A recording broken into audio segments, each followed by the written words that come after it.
If your dating life sucks, there's a good chance it could be because of your mum. And that might sound a little bit crazy or even a little bit weird, but I'll prove it to you. Because not only have I seen this time and time again with my clients, I've lived it.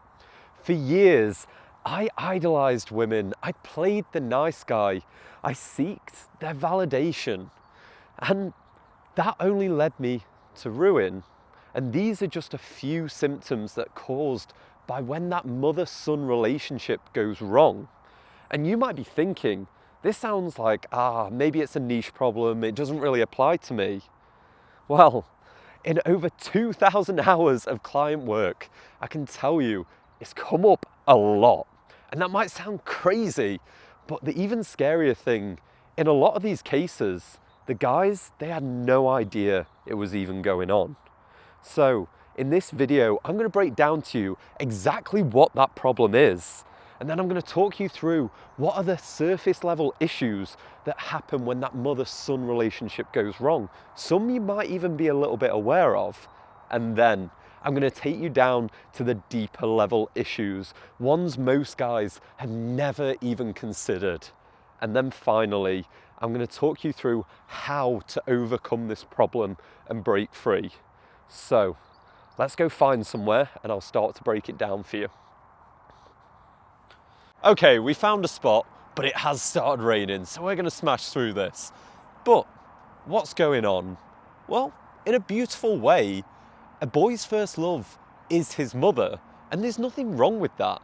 The issue comes later on, because when that boy's meant to have that natural separation in his adolescence from the mother, this is the part where his father steps in and takes him and speaks for that boy's independence. Well, if this process doesn't happen, well, then the boy remains with the mother, and that sort of first love spell is never broken. And this can happen if the father's weak, or even if the mother's lonely, and they can end up keeping that bond, and that causes some dangerous problems. Because if it continues, women are all amazing at a lot of things. They're great at raising boys. They're not so good at raising men. Because that bond stays there, those men struggle to lead, they struggle to set boundaries, and they're constantly seeking validation. And this is where it gets really funky. Because what you'll find is the men that never broke free from this properly, what they end up doing is seeking validation from their partners and prospective partners in the same way that they sought validation from their mother. So if their mother is sad a lot of the time, and they used to make her laugh and make her feel good, and then they would feel safe and loved, that's what they'll do to girls. They will try and make girls laugh and think that that's their way of finding love, and they'll be always trying to make them laugh to get that validation back. Or maybe they're always trying to be tidy and clean because mum liked the place clean, so they had to be tidy and clean. Everything had to be perfect. Because for me, that perfect thing hits home. When I was younger, I felt like I was only loved if I was the perfect little boy who got good grades at school, never got in trouble. And because of that, I carried that through to my adult life, that I needed to be perfect with girls in order to be loved. Like, I absolutely tanked my first relationship because I was constantly acting like I needed to be perfect. I couldn't show her any flaws about who I was. I would hide any time I made mistakes. And it's because I was keeping that same pattern of behavior going, in that I needed to be perfect to receive validation. And the issue is, then women get turned off. They don't want to feel like you're chasing her validation. They want to feel like you are your own independent man. And this causes a lot of problems. I can't even see my screen right now. This is getting wet as hell. Okay, we're gonna pause here and come back. Okay, so we have escaped the rain and gone and hid in my car.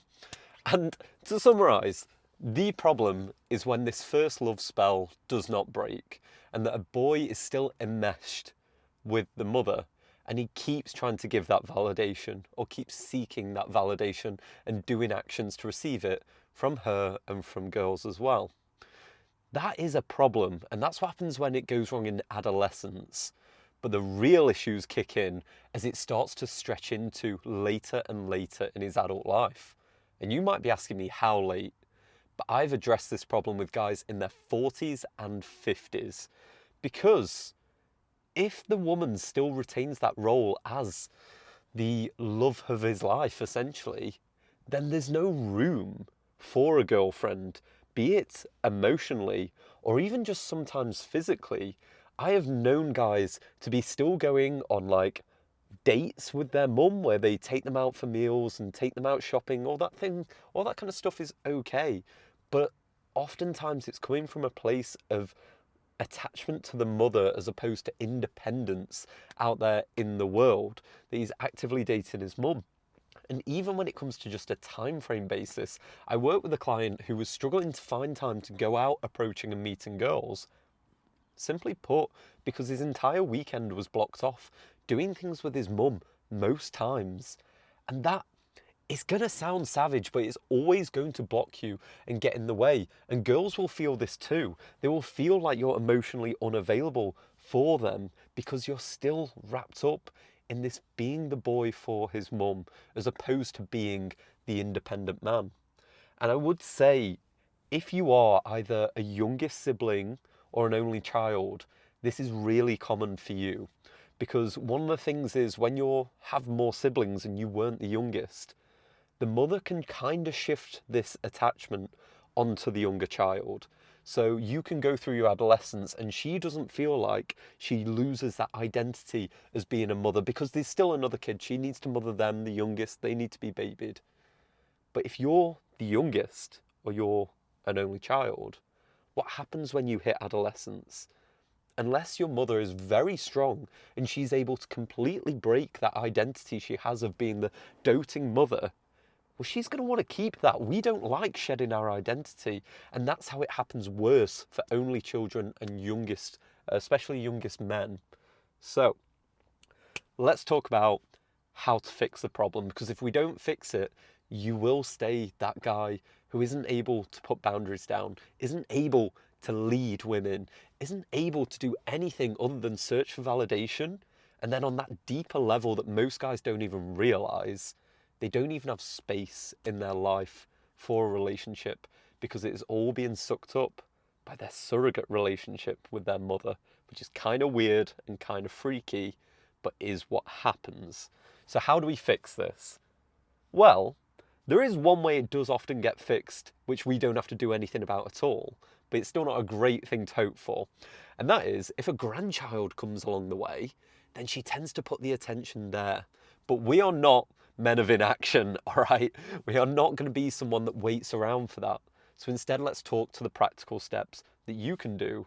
And honestly, the ones that I do and I did, because this was me, honestly, into my early 20s, which is real embarrassing that I was still having this kind of attachment that I'd never broken free from. So how do we fix it? Well, for me, one of the big things that had to happen was I needed to go in search of independence and boundaries. I'm sorry to break it to you, because this happens with a lot of clients of mine. If you're living at home, you are not showing a high degree of independence. This suggests that you are potentially still being nurtured for, you are still being cared for, and this is simply put an unattractive proposition for a girl to get involved with. So the first thing we need to look at is truly, can you move out? It's so important. One of my friends used to dig at me because he knew it would get at my psyche when I was having to live at home whilst I grew the business. He would say that I was living off mummy's meatballs. And to be fair, they cooked for me. So you know what? I took that part of my independence away and it made me less attractive. So for you, if you're not living at home, look at ways that maybe you're still not setting boundaries with your family.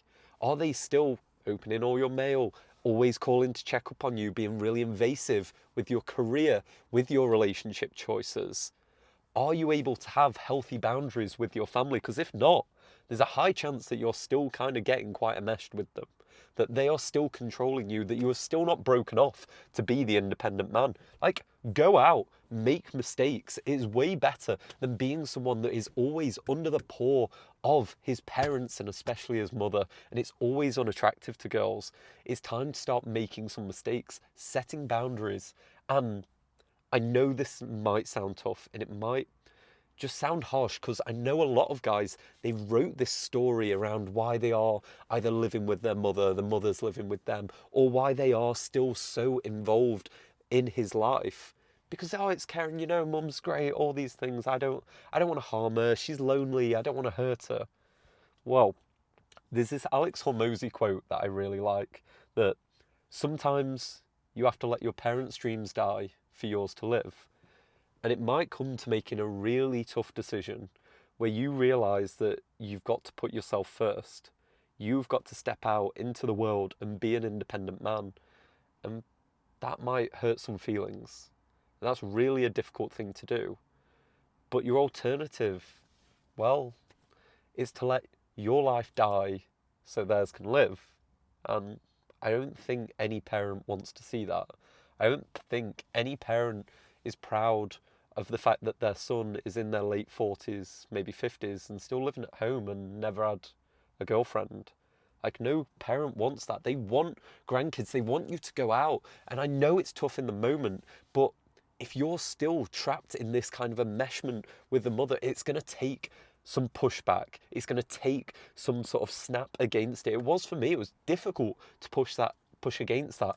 Going to university helped. Physical separation is one of the key things. And if you're still living at home, that will always drop you. But then, say you're not living at home, it comes to setting boundaries and allowing yourself to distance. Next step, we need to start really looking at our patterns of behaviour from when we were younger. What were the things that we did to be able to get our validation, to try and get love from our parents? Because we will likely be repeating those patterns now. And it might be surprising to you. Most men can't even tell. Like, they've been doing it so long, it feels as natural as breathing to them, for them to just be the funny guy who makes girls laugh so they like him. It's like, well, where did that come from? Comedian Jimmy Carr actually admits to this, that this was why he got into comedy, because he used to make his mum laugh because she was quite sad. And I don't think he had much of a father figure in the household. It's sad, but it's true. This is a really reoccurring theme where if there isn't a father to break the child away, he ends up being that guy that is everything to the mother. The first love spell never gets broken. And for a guy, that usually means the sacrifice of his independence. And traditionally, especially in the modern day, an independent man really isn't an attractive man. And it will always block you in dating, and you will always struggle. I know this might not be the news you want to hear. Maybe there is a tough part of you that just doesn't want to break away, that finds it comforting being at home, finds that comfort good. But there is a better relationship you can have with your mother on the other side. It doesn't mean cutting off your family. It doesn't mean being some bastard that just never speaks to them. It means having healthy boundaries, and you can start to develop that.